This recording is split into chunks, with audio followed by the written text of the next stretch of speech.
the Radio Misfits Podcast Network. Hi, everyone, and welcome to Planted with Sara. I'm Sara Pine, your host, and my guest today needs no introduction. Today, I have Ed Rosenthal, the Guru of Ganja. He has been doing work in cannabis and cultivation and policy for over 50 years. Ed, it is a pleasure to have you today. Thanks so much. I'm happy to be here with you. You know, I might have told you this before, but I've only had two live guests. It's been you and Ellen Holland, both sitting on this couch. Yeah. She's a fine writer, and now she's the editor of High Times. I know, I'm so happy for her. Yes. So, I'm going to ask you a really basic question. And you may have, I'm sure you've relayed this before, but what was your first cannabis experience? My first cannabis experience was in college, and a friend and I decided to get high, and we bought some weed, and was Mexican, and we smoked it. And we liked it. Within a short time, I realized that cannabis and I were going to have a long-term relationship. And it is the longest relationship that I've had with any woman, any female. How does Jane feel about that? Well, she has to acknowledge it. I love that. There's a huge difference between enjoying cannabis and being as involved as you have, because you've done a lot of work, you made a lot of sacrifices, and you've paved the way for, me being able to do my job today. What got you into the movement? I was always political. And in college, I was considered pretty radical where I was, which was in industrial part of Ohio.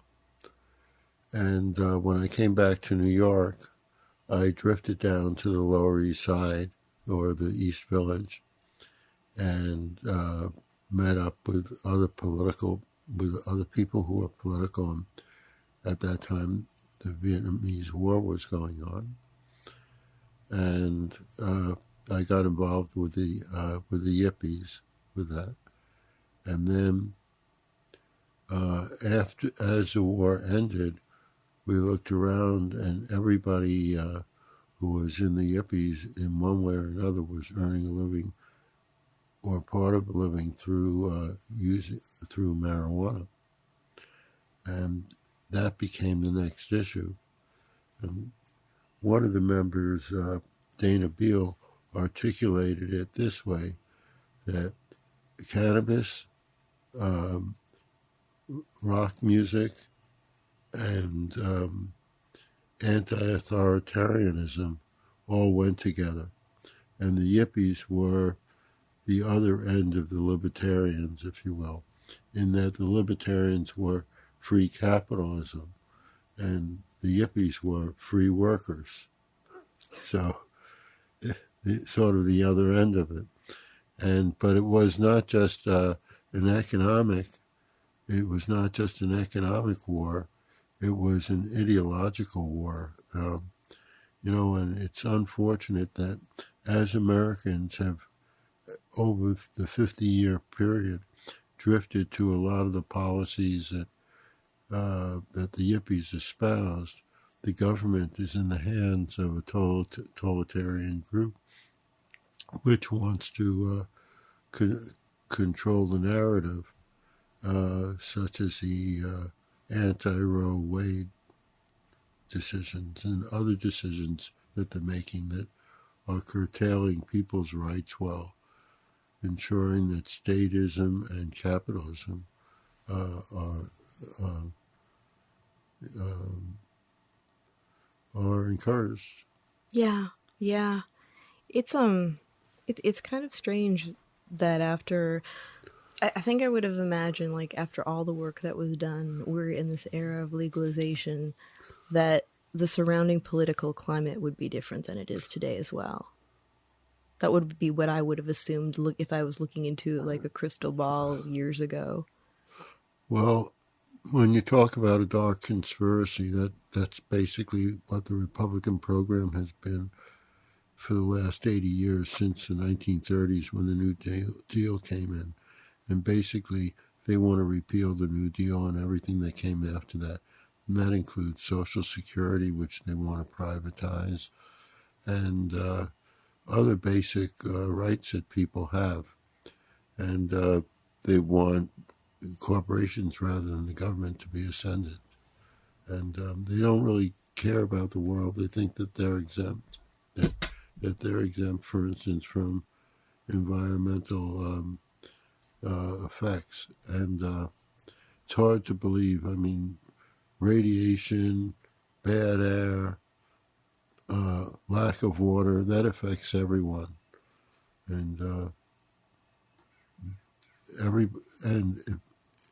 it seems to me that there's this group that it shows carelessness. And if you there's this group that is composed of a lot of business people, and then a number of politicians are in it. It's called Bohemian Grove, and it's a very, very exclusive kind of group. And every year they have this festival that they put on, and the way they get to put the festival on is that they have certain members that are quote working members, and those are like directors and other people who are in the entertainment industry, and they may not usually qualify, but because of their talents, they're brought in. So they have a festival that's put on just for the members, all males, by this lake. And in that festival, in the same way that the man is in Burning Man is lit a fire, they have a figure called Care, and they burn care. And so they're careless. They have no cares, and they don't care. And that's just the same thing as in the novel. It said, and they're not like us. They're careless. Wow. And The Great Gatsby. Yeah. So it's when you think about it, it's like there have been different times in the world's history where there's been greater concentrations of people with that mindset, where they would give up other people's freedoms for their own gain. And we actually, like, if you want to apply that to cannabis, I remember when I was first learning about cannabis history and hearing about, our own William Randolph Hearst and the DuPonts and all the stuff that they did. Like, when we look at a lot of the environmental issues that we have today, if hemp had been allowed to be a viable industrial material back then, we probably wouldn't have a lot of the issues we have with the environment today. But there were things with, greed with plastics and the lumber industry, and also just racist propaganda. And I feel like it's kind of a macro micro thing, seeing what, we see in the world in waves. Well, I don't know about the past, but I'm really worried about the future. That's but let's talk a little bit about the bright side. Like, as the world is going down, you can smoke a joint and contemplate it. I will enjoy that. Yes, let's do that. Yeah, that's because of my sativa habit. See, I'm an indica smoker through and through. I'll do the occasional sativa. There are some that I really like, but I think too much with those. Indicas are where I can quietly contemplate without getting too anxious, maybe. Well, I used to go to this Cafe Med, which was on Telegraph Avenue on the Strip in Berkeley. Mm-hmm. And there were the same people there, like over a 10-year period. Are they still there? Are they still sitting in that seat over 10 years? Are they a statue or what? And she called it the Cafe Morose. I have to admit that I felt very at home. I love that. And, people would see each other for years and not talk to each other. Really? And, yeah. They let you have your piece. Together but not together, in quiet contemplation. I love that. And my greatest honor from that might have been when, as such a regular customer, I was actually invited to the Christmas party at the Cafe Met. And that consisted of going into this, private area, like you could consider it like the green room or a green room. Mm-hmm. And everybody got whatever they wanted, a pastry and a drink. Wow. That was it. I had finally made it,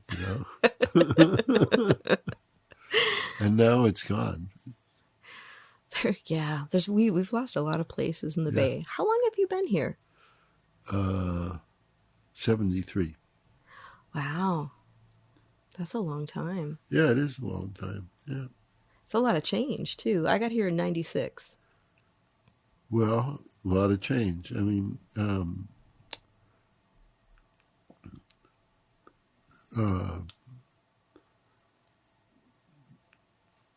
everything's grown vertically. Yeah. Yeah. Ooh, speaking of growing. It's grown up. Yeah, it has. I want to talk about your new book. Okay. Well, actually, first, before we get into the book, I was going to start counting, but how many books have you done? I don't know. What? Which do you think is your latest one your most favorite? I'm putting you on the spot. Yeah, and I also think that Marijuana Grower's Handbook, I thought that was pretty good. Good, too. But everything's a work in progress, and, there are parts that could be strengthened. Nothing's perfect. If it's perfect, then in getting it perfect, you've missed the newest material. Yeah. So, I think for me, but I think this is a good representation of what people need to know. Yeah. Well, if you wait for perfection, you never get it done. Right. So when you were putting together this book, well, first of all, what made you decide to do a handbook again? Well, the old book was 12 years old, Uh-huh. and just like computer industry, you wouldn't use a 12-year-old computer book. Truth. Unless you had a 12-year-old computer. But so we wanted to do something that was more up to date, and the plant's needs are elucidated more on the one hand, but even more important, there are a lot more tools that people can use to grow a great garden. Yeah. And some of those tools are dealing with knowledge, and some of them are dealing with actual physical tools. Would you say that this is something that somebody who grows at any scale can get a lot out of? Yes, because it goes into how to set up a grow room, a small grow room, Mm-hmm. and how to set up something with a number of lights. But it's not trying to go into the 100-light system or something like that. It's mainly for people that have on the smaller end of it, except for a lot of the information that is in terms of how to set up a system, but the information that's provided in order to run that system or in order to set it up, there's a lot of information that people will want to have here.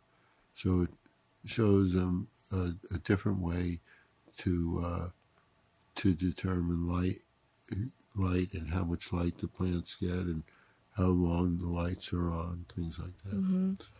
Yeah, because it's a hefty book. There's a lot of information. There's a lot of beautiful pictures too. I was looking through it. It's just really, I found that just about anybody could digest it. Like, it's very, very approachable and friendly. But you actually worked with a lot of different people on this too, correct?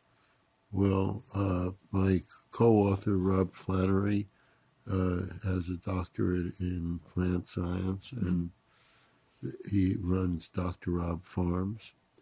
And then we collaborated with about a dozen PhDs or professors in various areas, and then with people in the industry who actually wrote some of the material, and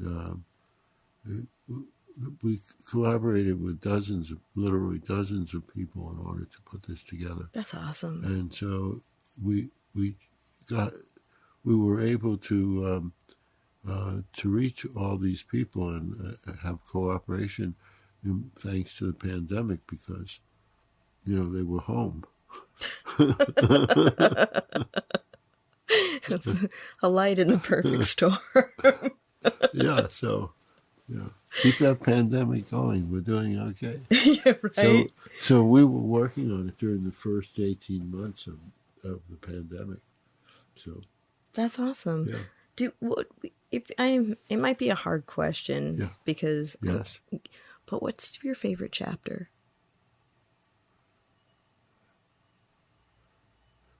Well, there's a group of stories about people who have unusual growing methods, and I thought that was really interesting.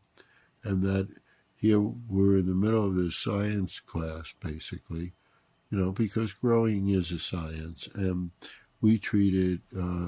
It's not that we're into jargon. You notice that everything is understandable. We might mention what a scientific term, but we don't start having so much jargon that you don't understand what. I know this is English, but I don't understand it. But we avoided that. We tried to avoid that. And that took a little bit of effort. But in the midst of all of the science, there are these people who are using other methods that really aren't covered in most books about cultivation. And the common denominator of them all is that they're successful. And, you can't argue with success. So even if someone is doing something which another person might consider an anomaly, if it's working, who's to argue with it? So we thought that some of those should be covered, and I thought that was a really interesting section. Yeah, that is. Well, it kind of. I love hearing about stuff like that, because it really shows how I think just so many things relating to cannabis, whether we're talking about cultivation or crafting edibles, or just a lot of the creation that's going around it. It's just a very creative plant, and the different things that you can do with it and how you can approach it. And I noticed that you had Angela Baca on the book too, who I adore. She's one of my favorite people. She's brilliant. She was very helpful. She contributed a lot to the book, especially in project management, development, things like that. Yeah. It was very helpful. Yeah, she's an amazing writer, and she's a really good editor too. Yes. So we were talking about the handbook, but when we first were talking about it, you had mentioned also that you have this project that's going along with that, which is the Prisoners of Weed book pack. And one thing I find really exciting about it too, there are a few things. You get 2 books, but especially for people who are into growing and also who collect your books and study what you write, there are seeds from the master himself. That's right. I love it. And these are the GG Gem seeds.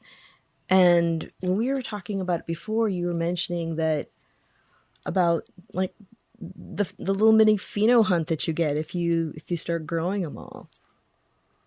Right, because they're hybrids of hybrids.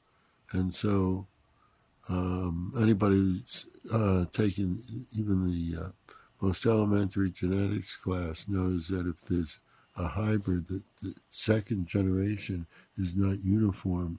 They have different combinations. And so there were a number of varieties that were hybridized, and then those hybrids were crossed, and that's all in this. And the reason why it's called GG is because there are so many varieties that start with G. There's Gelato 25, GG4, Gorilla Breath, GSC, and then Sunset Sherbet. So there's going to be a lot of variability there. And within that variability, then you have a way of doing a pheno hunt, and that's what this is about. And these, they tend to have a lot of broad leaves and are pretty stout. So,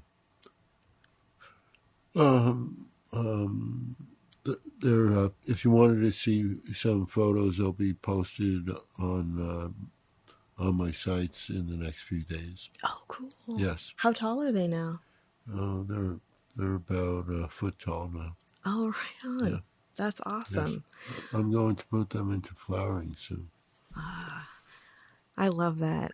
I love seeing them grow. I remember the first time I saw grow, it was unlike anything that I'd come across. And like I grew up with like my grandfather's farming, but you know, this is nothing like Grandpa's zucchini. There's just a certain feel about it.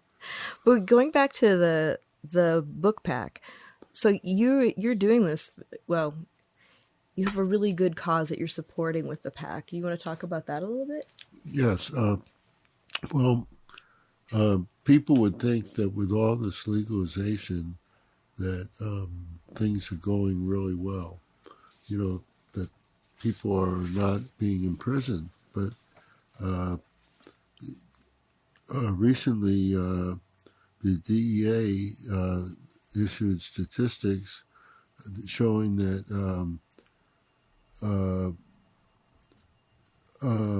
in 2021, the DEA made 6,606 marijuana arrests, and that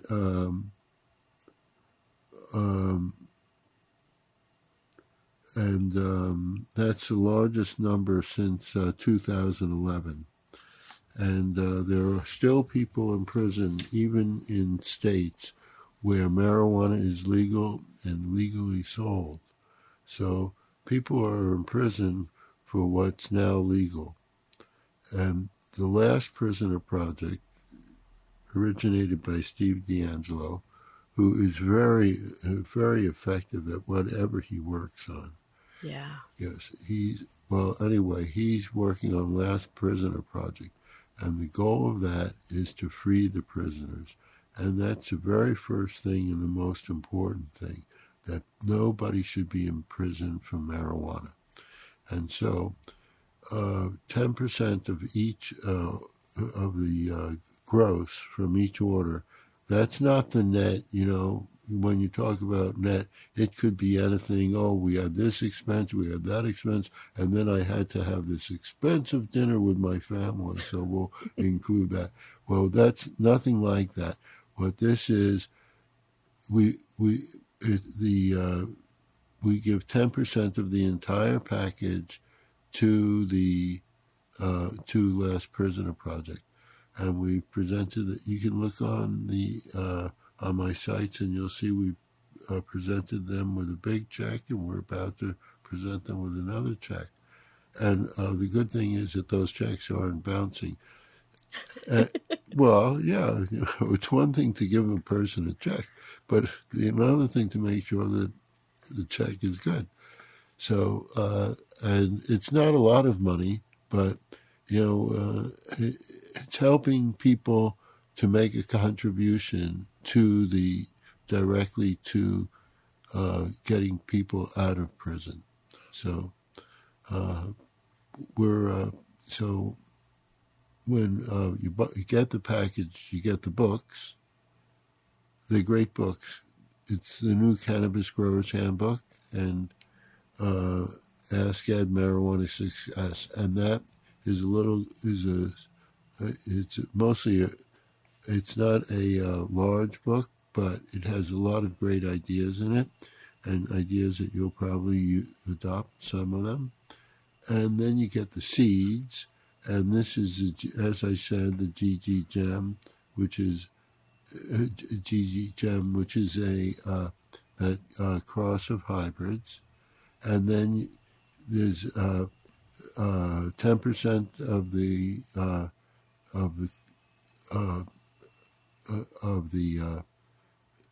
money that comes in goes to the Last Prisoner Project, and so everybody wins.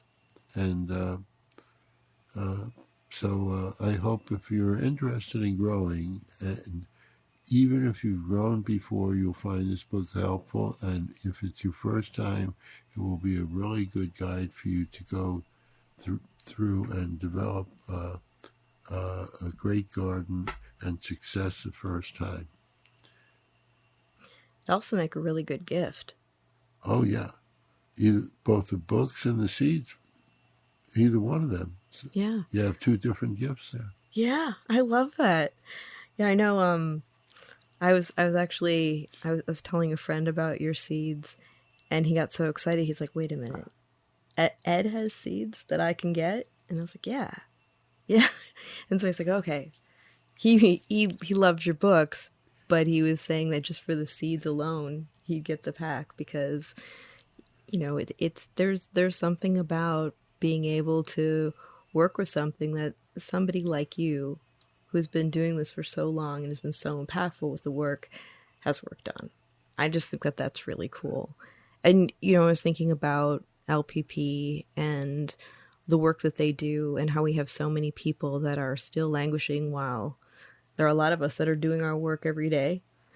But you had issues with that. And I remember hearing that you referred to yourself as a political prisoner at that time. Well, I said I didn't want to be a political prisoner. Yeah. I spent 36 hours in jail, but they wanted to put me away for far longer. How long did they want to do it for? Somewhere between 5 and 10 years. Really? And I was found guilty by the jury, and I got 1 day time served. Wow. Wow. How did that happen? Well, it's a sad story, but,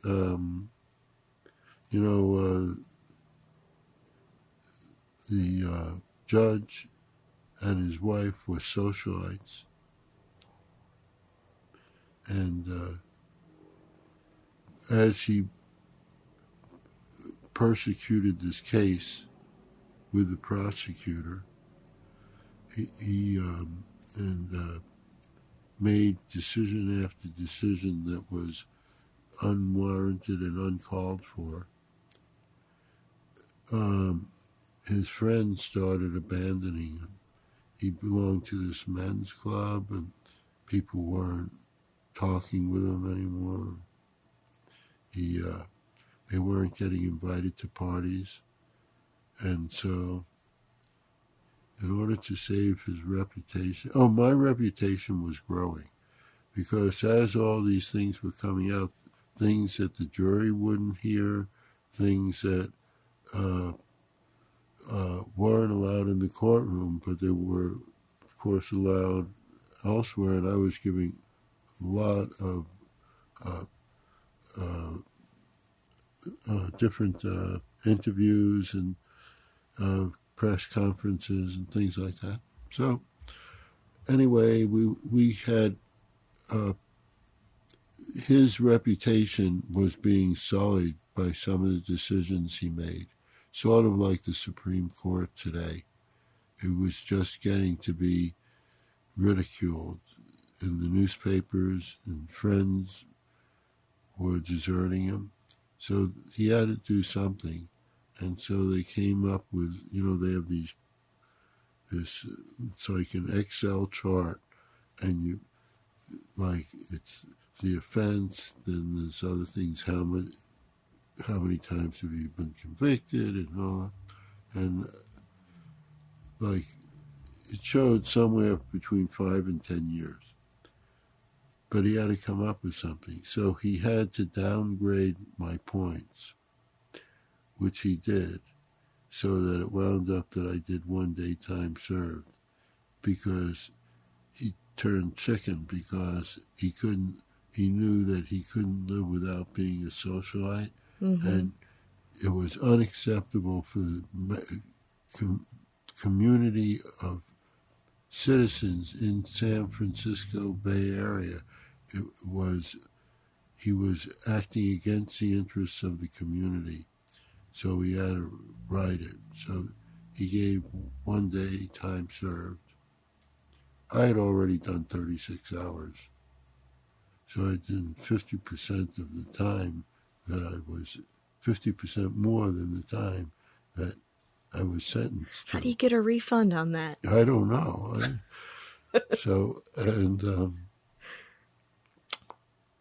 So he, so then there was a press conference, and everybody at the press conference was commending the judge on his wisdom and everything, and I get up. This judge did me no favors. He made me into a felon. No one should go to prison for marijuana. And so, the Kumbaya circle, didn't form.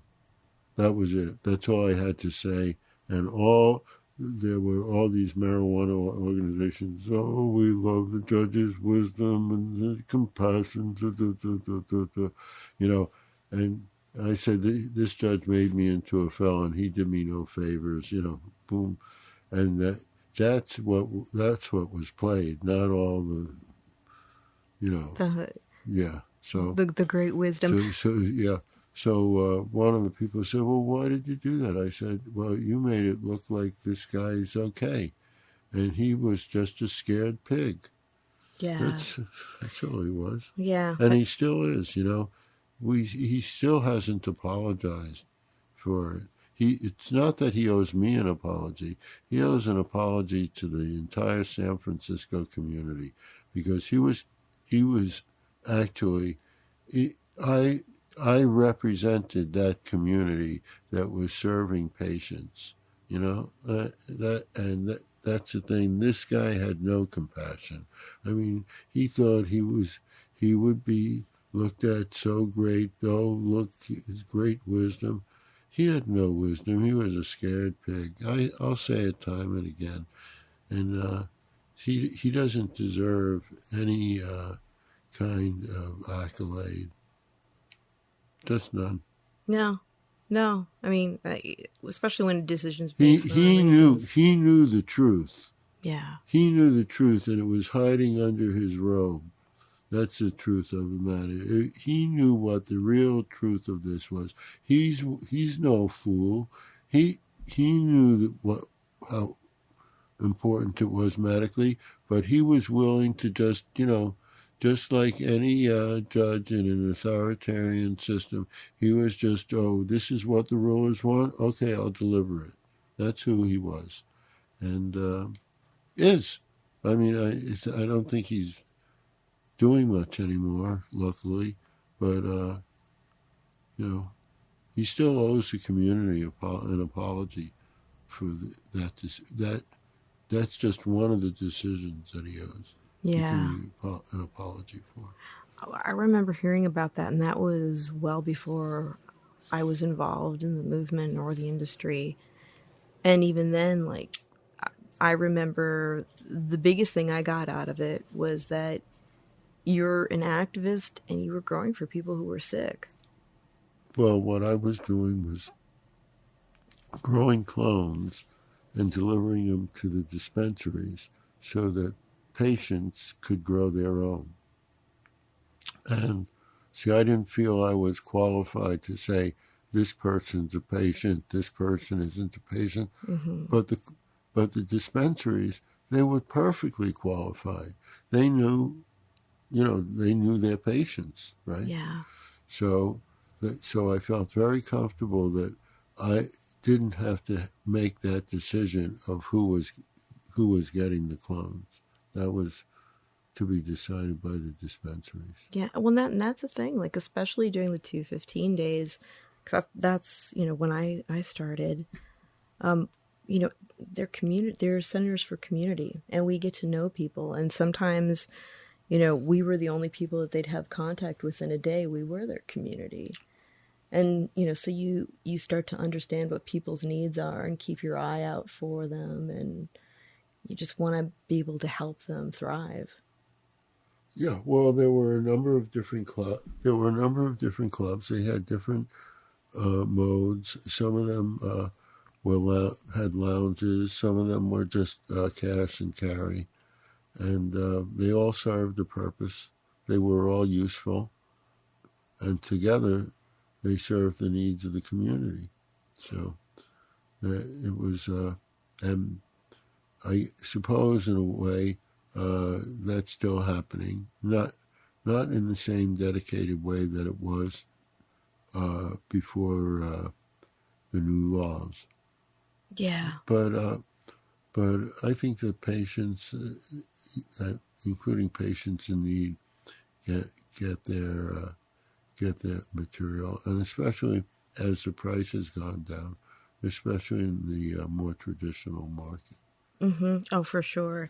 And, it's been, I ran a compassion program when we were in the 215 days, and it was really hard to be able to have to shut it down for a while during legalization.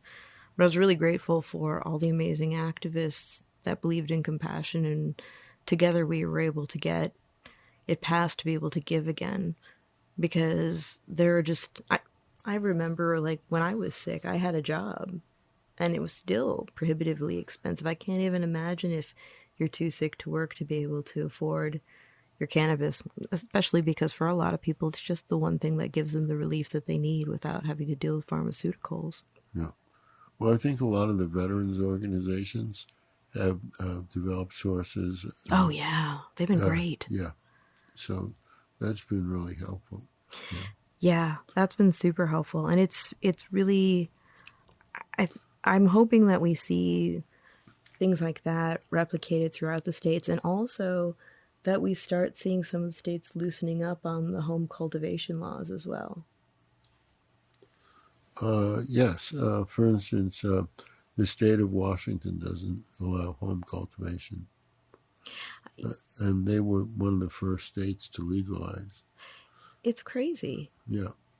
But everybody should be allowed to cultivate. And I don't think that the plant count is an adequate way to deal with deciding what's a fair amount to grow for just the ordinary person to grow. I think that there are other ways of doing it. I'm not going to go into it here, but the reason I don't think plant count is really fair is that you can grow and flower a plant when it's 6 inches, when it's 60 inches, when it's 120 inches, and then you can make it grow as a single stalk. You can spread it out. So in saying you can only grow so many plants, which plant? Can I only grow 4 if they're 6 inches when they're ripe? Is that all I could grow, or is there a fairer way of denominating what what is the what's a fair amount for a hobbyist to grow? Yeah. Well, when we look at some of these states when they're putting together their laws, I think that sometimes I know policymakers are always really worried about what's in it for the companies and taxes and everything for making money. But as many people have said, you can grow your own tomatoes at home, but it doesn't mean you're going to stop going to the store. Well, that's not the state's concern. The state only concern should be that people don't abuse it and don't start selling or doing commerce in it. But let's say but there are any number of people who say that they won't. There are any number of people who don't who grow, and they grow much more than they can use, but they just give it away. And some of them give it to organizations such as veterans organizations, and some of them just give it to friends. And so if people are giving it away, should they have to have a license or a commerce license? And then how do you limit, should they be also limited in the same way that someone who isn't? So it gets very murky. Yeah, for sure. I always wonder, why there isn't more conversation. Like the veterans organizations are really good about talking about this, yes. But the fact that like today we were looking at the Santa Cruz Veterans Alliance, they're using growing as a therapeutic, a way for veterans to have a therapeutic environment, and growing is a huge part of their healing process. Yes. Well, Women's Alliance for Medical Marijuana, which is down in Santa Cruz. Oh, Valerie, yeah. Yes, she has the same concept that people should, as part of the therapy, people who should help with growing. Yeah. I didn't realize this until the other year. I was reading an article about the fact that working in soil has antidepressive benefits. I think working with plants does in general. Yeah. Whether it's in soil or hydroponics, but plants respond to the environment in a way that it's palpable. You can see it. You can feel it. Yeah. What's one of your, well, this might be two different answers, but what is your favorite cultivar to grow, and what is your favorite cultivar to smoke?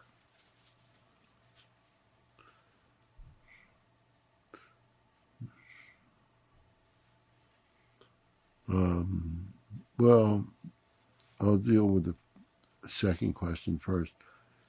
My favorite varieties to smoke depends on the time of the day and the mood that I'm in, and what my goals for the time are. So it will range between some sativas, not so much the haze type, but something more workable. And then when partying, there are other varieties. I mean, it really depends. But also, there are so many varieties that are out there, and so literally thousands of varieties. So that, and there's not necessarily consistency within those varieties. So there's a lot to choose from. Yeah, it's true. I like a lot of different ones, but there's one that I remember in particular that I only tried once when I first started working behind the bar. It was a blueberry granddaddy purple. And it was like, it wasn't as heavy as GDP. It had this really nice, relaxing feel, and all the stress left my body. And when I went back to work to get it, it was gone, and I never saw it again. And I still think about it. Yeah. It's just one of those things. There are so many interesting ones. I'm hoping that it seems like we're seeing more people bringing back legacy genetics now, which makes me happy.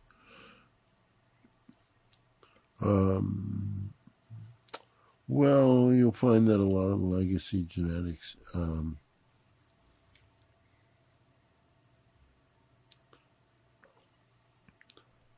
so I think that some of them would be considered quite ordinary now, and then some of them would stand out.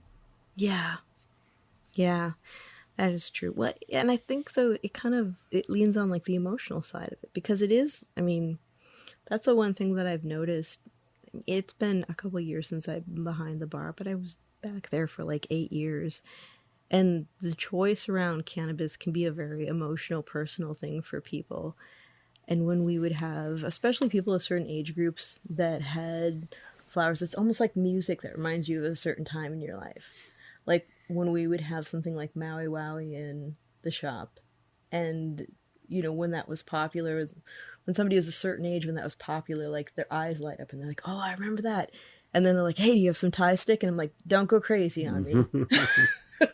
There's no Thai stick.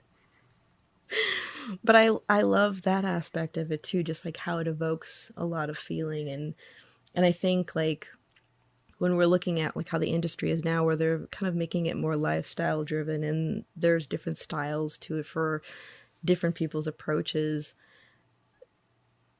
that's great. But I think that the one thing that they're forgetting is that people who really enjoy cannabis do have an emotional connection to what they're working with. And that's, I think, something people shouldn't forget. Yes, but if you think about the varieties that were around 5 years ago and what's around today, it would be a different menu. Yeah. So I think it's more like the auto market, that there are always new models coming out. Yeah, I think that's true. I found that there was more variety of THC percentages when I started 10 years ago. And it's been an interesting conversation to talk to people about the fact that you can have something with lower THC with an interesting terpene profile, and it can be, you can profoundly feel it. And there can be times where you have something with a higher THC content, and it may not get you as high as you think it would. Yes. And I was thinking about like, and we've talked about this before, but like a prime example is one of the cultivars that you developed, J27. Yeah. Well, yeah, it's not necessarily the highest in THC, but it has an unusual profile of terpenes. Yeah. Yeah. But at the time, like, I remember the first time I encountered it, I want to say that it was somewhere between 22 and 25 when I saw it come in, whatever phenotype of it that it was. Which at that time, like back in like, I think it was probably like 2013 or something like that. Yeah. That was pretty high for in a dispensary. And the thing that I heard from people the most was that it was really functional and it helped them get through their day. Yeah, it's functional, but if you went to a party, you'd also want to use it. Yeah. Yeah. That was it. It didn't. Yeah, saying it's functional is a good way of describing that. Because I mean, that's one of the biggest things that people say is, if I'm using, especially, if people are using it to create homeostasis, sure. But like when people are using it, that one, a lot of people swore by it for like pain and discomfort. And they're like, it's so nice to have something that doesn't knock me out. And it does the trick. This is what I need in this moment. And it kind of goes with what you were saying about there's a flower for every time of the day and every need. Yes, there is. And when you think about it, and you think about the mood that you want to be in, you could define what variety will help you produce that. Yeah. You don't want something that's where your mind is going to be in a rapid thought mode if you're trying to go to sleep. Yeah. And for people who are starting out with cultivation, when they're looking at purchasing, like if they're not going to go with seeds and if they're going to purchase clones, what are some of the things that they should look for in a plant? Well, I'm going to discount variety because that's, for people to decide, but it should look healthy. It should look like it's a healthy green. And it shouldn't have, it shouldn't look tired. It shouldn't have a paleness like, oh, can I get you to the emergency room? And looking at it, you could look and see if a lot of leaves were picked off it. So if a lot of leaves were picked off it, they probably were suffering from one way or another. So that might make you a little beware of it. But and then you should look to make sure that there are no insects or insect eggs on the leaves or the underside of the leaves.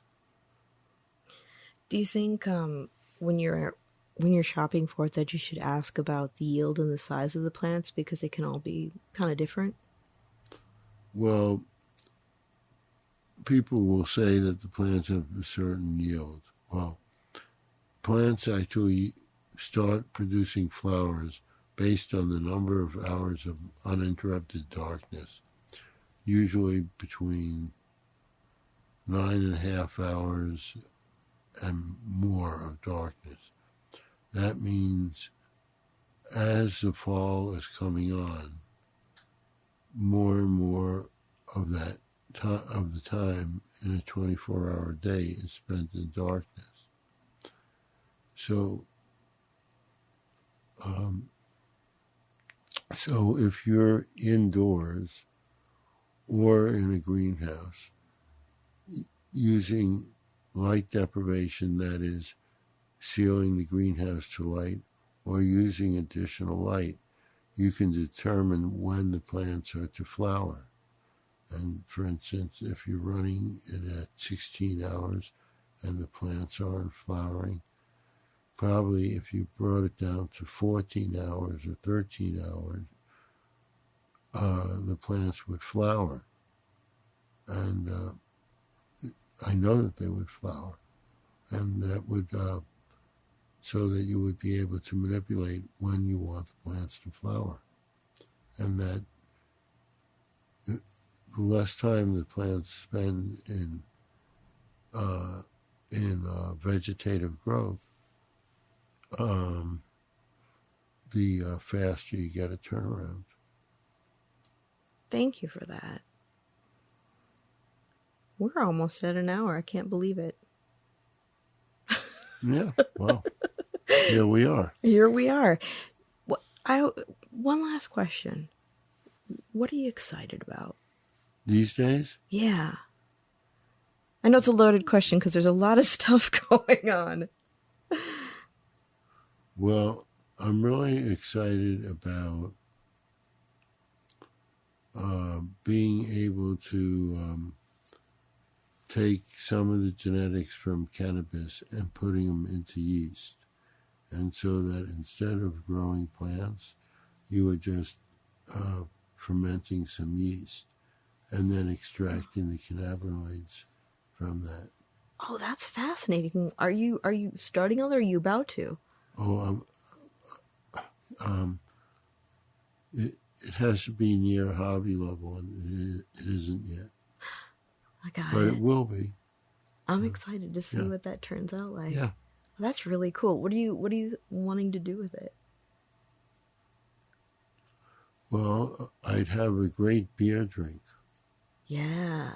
I mean, not necessarily for wine consumption, but, have a beer. That's fascinating. Yeah. I love that. Yeah, it's because there maybe you'd solve all the problems of the of everybody trying to make something like a beer these days, especially with like the de-alcoholization makes it kind of tricky. But for personal consumption, hey, I love that. You've just had such an interesting life and done so much, and I feel really lucky that you're my neighbor over the hill. Yeah. Thank you so much for being here today. And before we wrap it up, though, will you tell people how to get to your website and follow you on social media, and just, generally, like, if they have a question for you, want to see the next time that you're speaking, how they can get a hold of you? Well, just go on edrosenthal.com, and you can go from there. And there are several different sites doing different things. So I think that you'll find it really interesting. We try to keep it updated. So come visit. And you can pick up all my products, which are basically books. So, and I highly recommend Cannabis Growers Handbook. Whether you're just starting out or you're an experienced grower, you'll find this a useful tome, and can use it just as a research tool as well. So I'm happy to be here. Thank you very much for having me. Thank you for coming. And I've noticed on your social media, you post a lot of beautiful pictures. Yeah, pot porn. Yeah, especially the trichomes. Yes. Man, I love that. Yeah. I love that. Everyone, check it out. Pick up the pack. Not only are you getting 2 great books, you're getting seeds from Ed, and you're supporting a really good cause. And we need all hands on deck to be able to create justice and equity in cannabis. Otherwise, we're not going to get it. So please, get involved. It's up to us.